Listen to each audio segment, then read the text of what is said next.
వసంత పంచమి కేవలం ఒక పండగ మాత్రమే కాదు, ఈ సృష్టికి మాట దొరికిన రోజు. అసలు ఈ రోజు ఏం జరిగిందో తెలుసా?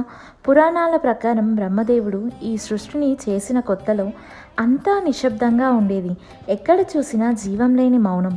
ఈ నిశ్శబ్దాన్ని చూసి కలత చెందిన బ్రహ్మదేవుడు తన కమండలంలోని నీటిని గాలిలోకి జల్లారు. ఆ నీటి బిందువుల నుండే తెల్లని వస్త్రాలు ధరించి వీణా పుస్తకంతో సాక్షాత్తు సరస్వతీదేవి ఆవిర్భవింది.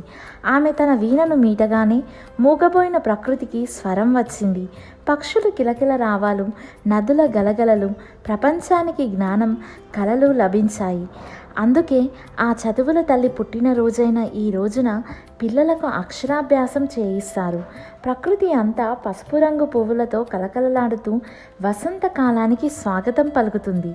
మీ అందరికీ వసంత పంచమి శుభాకాంక్షలు. ఈ వీడియో నచ్చితే షేర్ అండ్ సబ్స్క్రైబ్ చేయండి. Thank you.